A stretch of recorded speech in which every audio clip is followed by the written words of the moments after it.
This is Audible.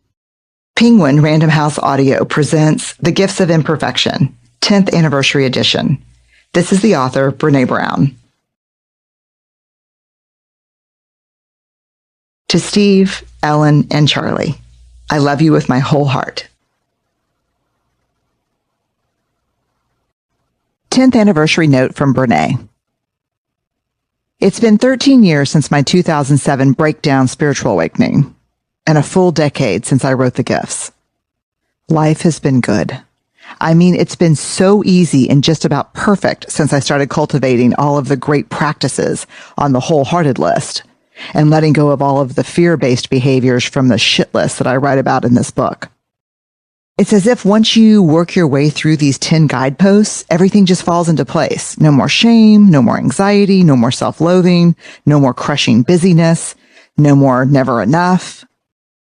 In the past 13 years, I have loved, lost, fallen down too many times to count, mercifully gotten back up that same incalculable number of times, broken my toes, broken my own heart, and had a couple of other people break it for me.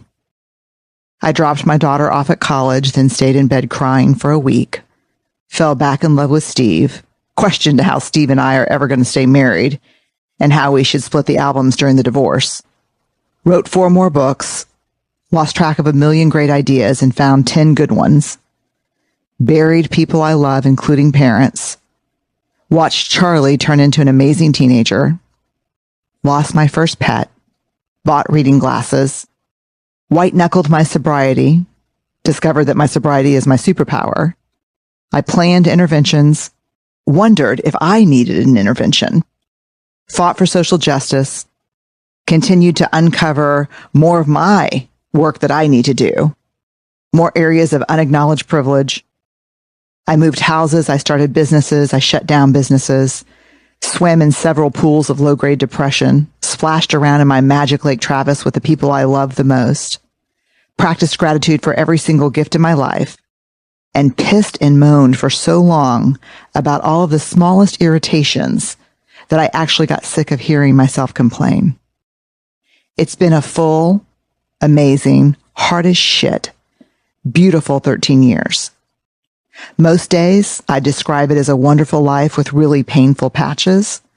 However, not going to lie, there are seasons when it feels like the painful patches will swallow us whole, and I'm not sure how to scratch my way back to a balanced life, much less a wonderful life.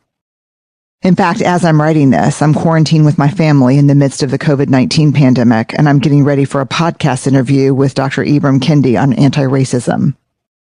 It's June 3rd, 2020, and I want to believe so badly that we're going to get through this pandemic and things will not return to normal, that we will become a country ready to own our history and do what it takes to put an end to the policies and practices that not only dehumanize the Black community, but all of the communities that have suffered under white supremacy. When I look back on the past decade and think about the work, research, and words that made up the original Gifts of Imperfection book, there are 2 things that are gratifyingly and painfully clear to me. 1, transforming the 10 guideposts of Wholehearted Living into daily lifelong practices is more work than I ever imagined. 2, transforming the 10 guideposts of Wholehearted Living into daily lifelong practices is more valuable than I ever imagined. It's not hyperbole to say that writing the gifts changed my life and continues to do so. The adventure of Wholehearted Living launched my work, continues to inform my relationship with Steve, helps me find the courage to be the parent I want to be and the grace to try again when I'm not.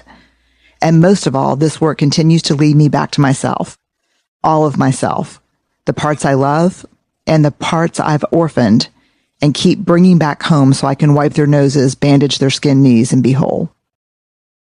I wrote The Gifts in my early 40s. Ellen was 11 years old when it came out, and Charlie was only 5. Now Ellen is a senior in college, and Charlie's about to start high school. I haven't changed the stories or much of the text.